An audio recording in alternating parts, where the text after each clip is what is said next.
did it.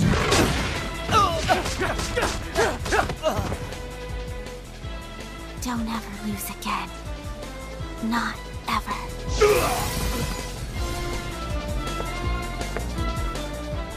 I'm just taking a little advance payment on my reward. Okay, tell me, Bob. Do I come across as weak to you?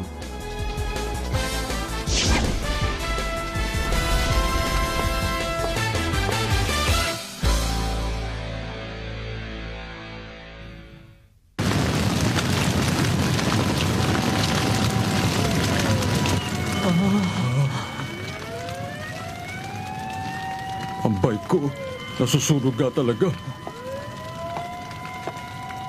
At saka mukhang may nagsumbong na sa mga pulis. Sino naman kaya ang gagawa nito sa motorsiklo ko? Hindi ko na alam sa dami ng mga kaaway ko. Huwag kang mag-alala, Bob. Ano?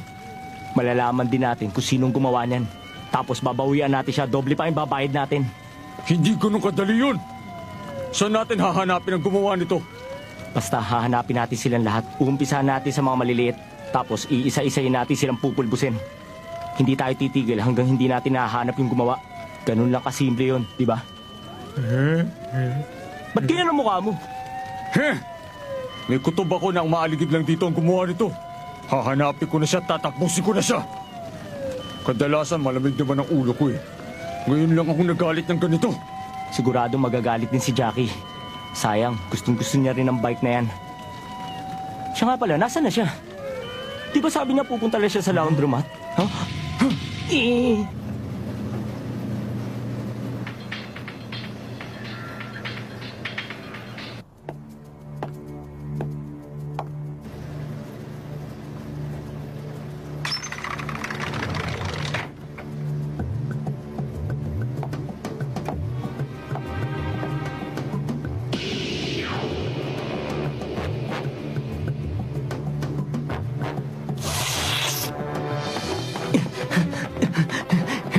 Talaga alam ko nasa yung laundromat? Hindi ko alam. Basta isa-isahin na lang natin ang lahat ng lugar dito. Masama ang kutob ko rito. Huh?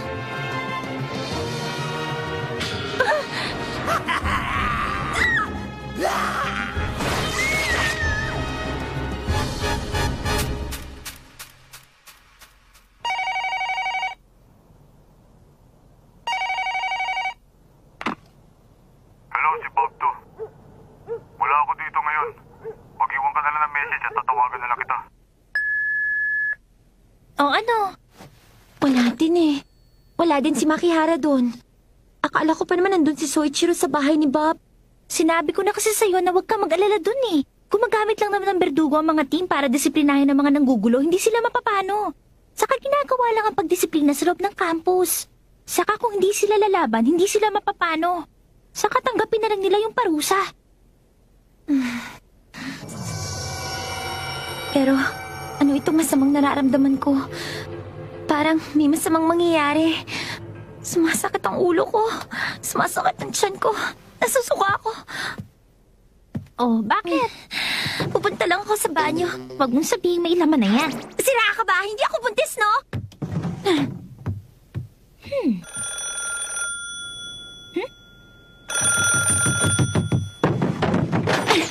Hello? Hello? Hello? Si Aya to! Akala ko pa naman si Soichiro na hindi pala. Ate, si Ryuzaki daw. Ano ka mo? Hello! Sana! Bakit bigla kang napatawag? Marami akong ginagawa.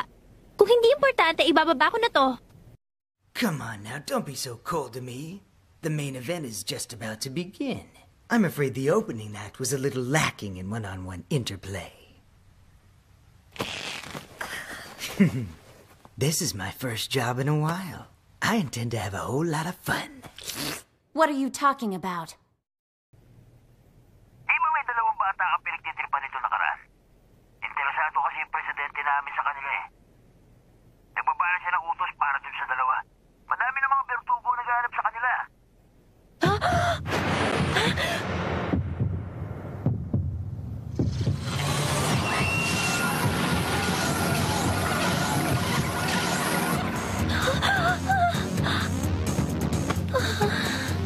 Ano pa kaya mangyayari?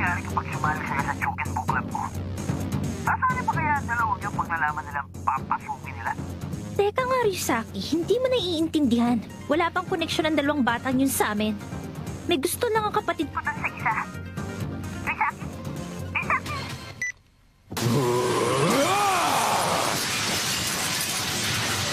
Ito na! Dumating na dalawang kawawang tupa! Ganun pala. Ang galing mo pala sumipa.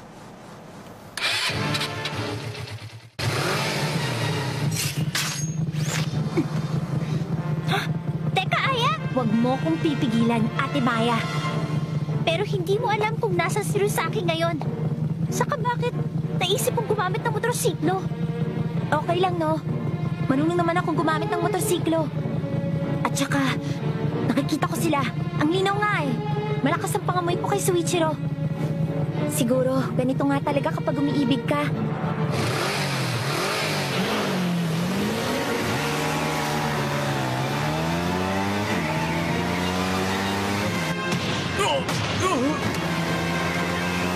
Sobra ka na!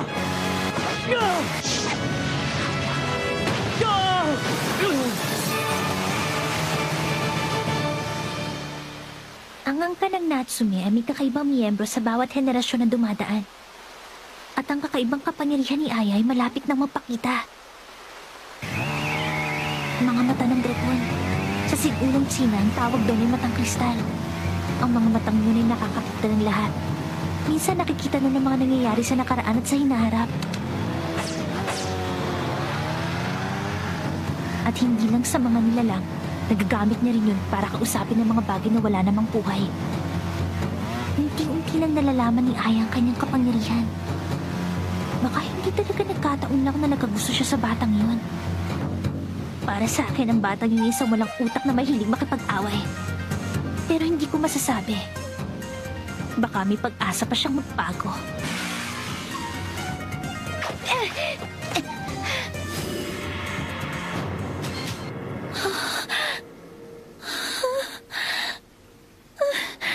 Soichiro! Makihara!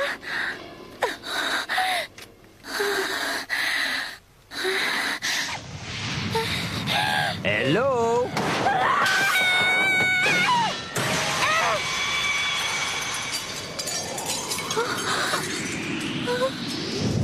Ikaw ba ang batang kapatid ni Maya? Ang bata-bata mo ka pero napakaganda mo na. Pakasabihan mo na lang itong dalawa na kahiga sa sahig. Ako si Ryuzaki Tsutomu, third year, Kentobu High School. Sa susunod na magkita kami, hindi ko na sila pagbibigyan. Magdala sila kama ng notice of withdrawal sa principal bukas, ha? Expulsion. Yan ang parusang naisip ng enforcement team. Huwag ka nang umontra. Magagalit lang ang mga espiritu. Saka kahit ano paggawin mo sa akin, sigurado namang hindi ka mananalo. Huwag ka apurado. Marami pang pagkakataon para makipaglaban sa amin.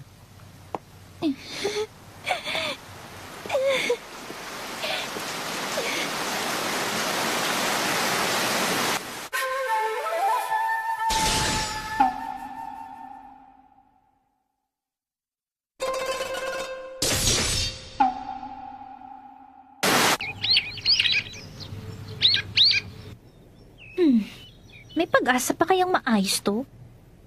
Baka pwede pa. Ipapanday na lang natin. Si Satsumo pa man din ang mismong pumanday ng katana sword na to. Sa panahong ito, wala nang panday na makakagawa ng espadang ganito. Kung sa bagay, wala na ring espiritu sa loob ng espadang ito. Ang katana ay parang lalaki. Pag wala ng espiritu, patay na. Mabuti pa itabi mo na lang yan. Sayang lang kung ipapaayos mo pa yan. Nung nabalik ko kasi ito, nangingibabaw ang galit sa puso ko. Bara-bara akong umatake sa kalaban. Para tuloy sinadya akong mabali ito. Gusto ko pang lumakas. Gusto ko pang lumakas. Lumakas. Lumakas. Lumakas. Lalakas pa kayong dalawa. Sigurado yan. Hihigitan niyo pa ang lahat. Ate? Ano bang ibig sabihin ng maging mas malakas? Para kasing wala akong may tutulong dun sa dalawa. Ang hirap kasi natalo yung iniibig ko. Tsaka pati yung mga walang kinalaman na damay. Sinilang ako sa angkan ng Natsume. At sa murang edad natuto na ako ng martial arts. Akala ko malakas na ako at kaya kong ipagtanggol ang sarili ko. Ang kaso, ano ba talaga ang dahilan kaya gusto ng taong lumakas? Na maging malakas? Ano ba ang ibig sabihin ng malakas? Dati pa yung tinatanong ng lahat ng tao. Sa totoo lang, malinaw at simple lang ang sagot dyan. Gamitin mo ang utak mo, Aya. Kung hindi mo alam ang sagot, anong klaseng martial artist ka?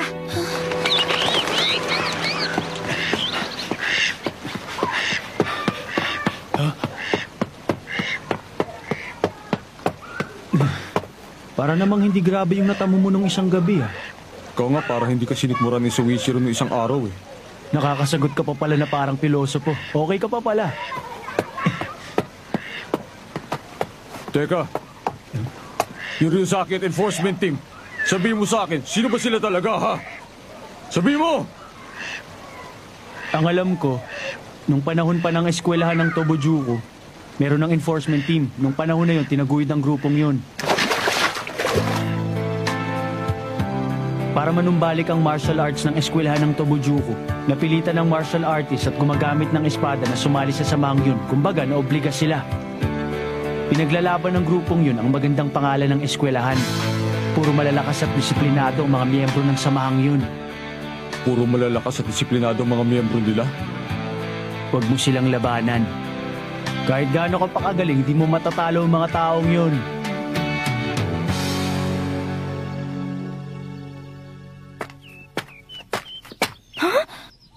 Bakit bukas ang kantado? Oh, ate.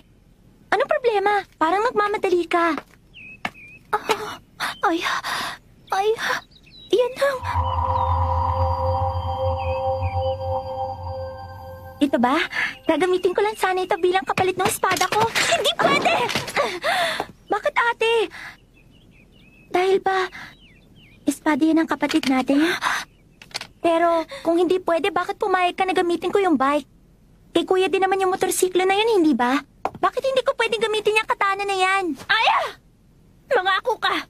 Kahit kailan hindi mo nahahawakan ang espadang ito! Maliwanag! Bakit, ate? Hindi ito isang ordinaryong katana, Aya. Isa tong Chocto Reiji.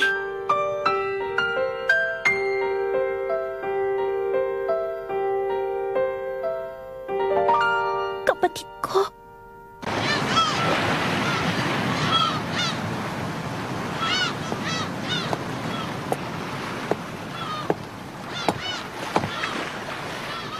Pare, may nahuli ka na ba? Oo, marami na ano. Hindi mo ba nakikita yung mga nahuli ko dyan? Alam mo, minsan napapaisip talaga ako. Bakit ba ang daming bota sa ilalim ng dagat ng Japan? Bakit tinatapon ng mga to? Ang bamalay ko. Si Jackie, kumusta na? Okay lang. Nasa kanila, nagpapahinga. Tulog. Mabuti naman. Maraming salamat sa inyong dalawa. Salamat at tinulungan niyo ako. Salamat, ha. Ang hina talaga natin. Nakakahiya. Oo. Kakaiba talaga ang buhay ng mga talunan, ano? Paano kaya nila tinatanggap ang pagkatalo nila? Hindi ko alam. Wala akong balak alamin dahil hindi ako talunan. Bakit? Ano bang ginagawa ng talunan pagkatapos ng away? Hindi sumusuko. Naghihintay lang ng pagkakataon para kagatin sa leg ang kalaban niya pagkatapos ng laban.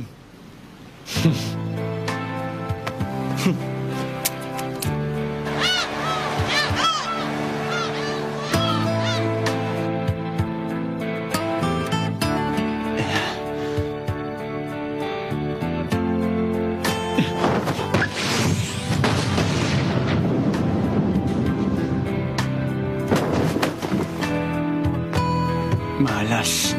70% lang. Hindi ka pa yata nakaka-recover simula nung nasikmuraan ka nung bata. Baka mabinat ka sa ginagawa mo, Takayanagi. Ano ba yung sinasabi mo? Wala yun. Tingnan mo to. Teka, Takayanagi. Sinabi ng baka mabinat kasi ginagawa mo eh. Hoy, huwag kang lilembot-lembot dyan. Huh? Hoy, kuya! Long time no see! Ayaw na namin mabuhay sa kaiyan.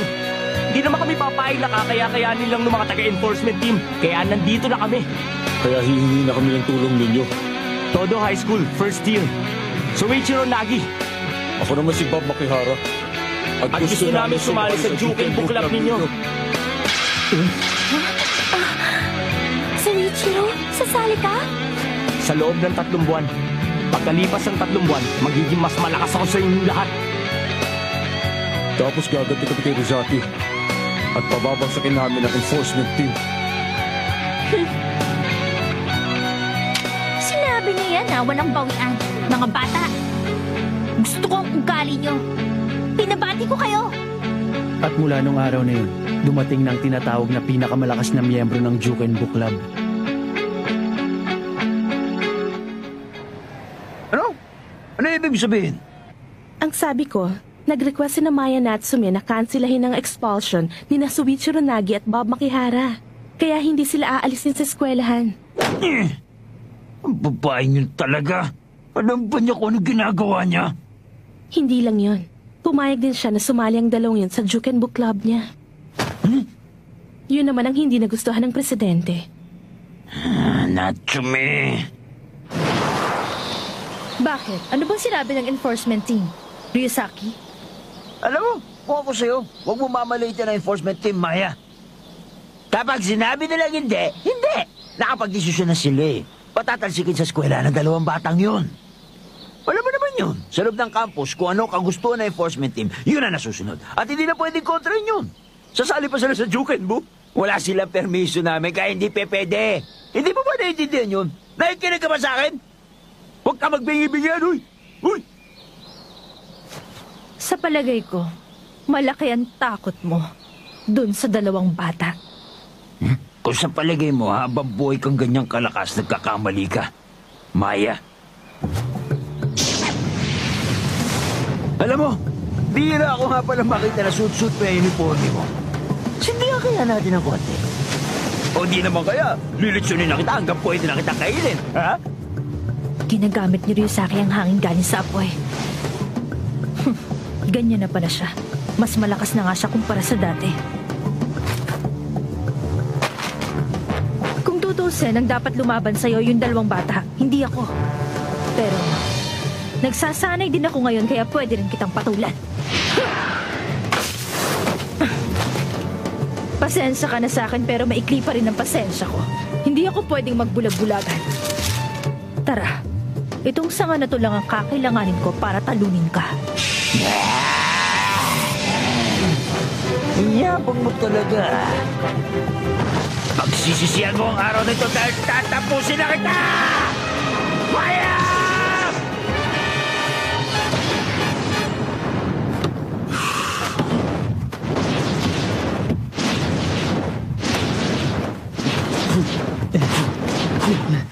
Gumagamit siya ng capoeira. Ano bang ibig sabihin ng malakas?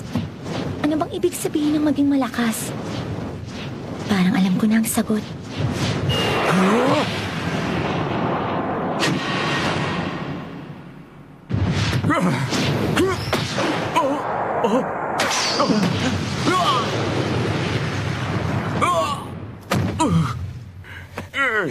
Nakakahiya ka, Tol! Natamaan ka sa likod! Ang lakas mo ay hindi dapat kinukumpara sa lakas ng iba. Iba ang kagustuhan na lumakas sa kagustuhan na maging malakas.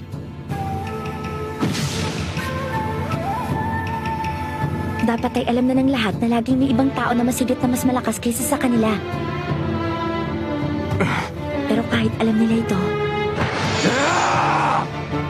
dahil alam nila ito rin ang siyang dahilan kaya lalo silang lumalakas.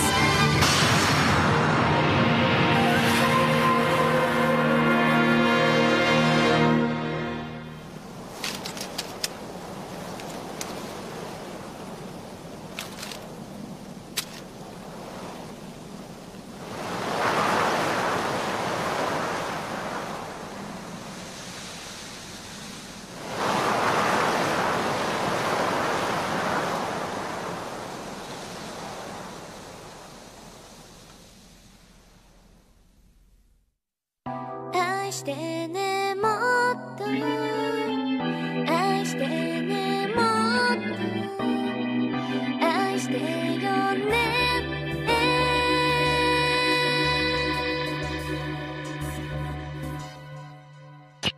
初めて眠れなかった今すぐに会いたい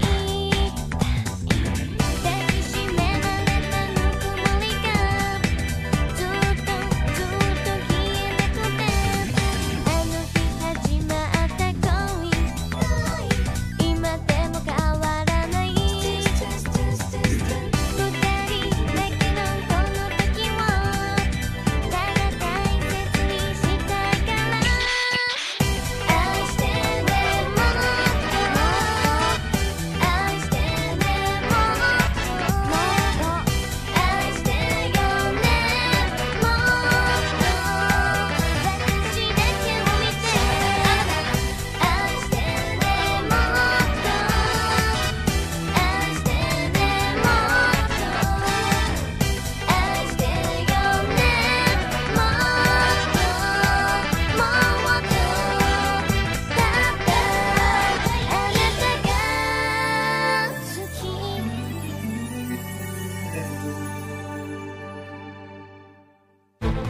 The word impossible is not in my dictionary.